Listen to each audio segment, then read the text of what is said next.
ამერიკის ვიზაზე არის ცვლილებები და მოგეხსენებათ ჩვენ უკვე 9 წელი ამაზე ვმუშაობთ და მინდა ერთი რამ გითხრათ მეგობრებო, რომ ობიექტურად ვინც შეხედავთ ამ ყველაფერს, რაც უფრო დრო გადის, მით უფრო გართულდება ამ მომენტისთვის დღევანდელი ამერიკის მთავრობის ფონზე.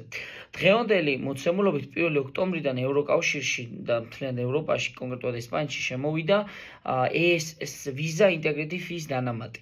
ანუ ასე ვთქვათ, თუ აქამდე ვიზაზე მხოლოდ ვიხდიდით მოსაკრებელს და სისტემაში აქტივაცია, რომ ასე ვთქვათ, ყველაფერი დეტალურად გავუკეთებინა, ეხლა დაემატა ვიზა ინტეგრიტი ფი, რაც არის დაახლოებით $250 და ამ თანხის დამატებით, რა თქმა უნდა, უფრო გააძვირეს ამერიკის სერვისები. მაგრამ ყველა ქვეყანაში ეტაპობრივად შევა ეს და ასევე მეორე კითხვასაც უპასუხებ ამერიკასთან დაკავშირებით, ის რომ აი მაგალითად მე თუ ვარ რეზიდენტი ესპანეთში და ვარ საქართველოს მოქალაქე, აუცილებლად უნდა შევიდე საქართველოში.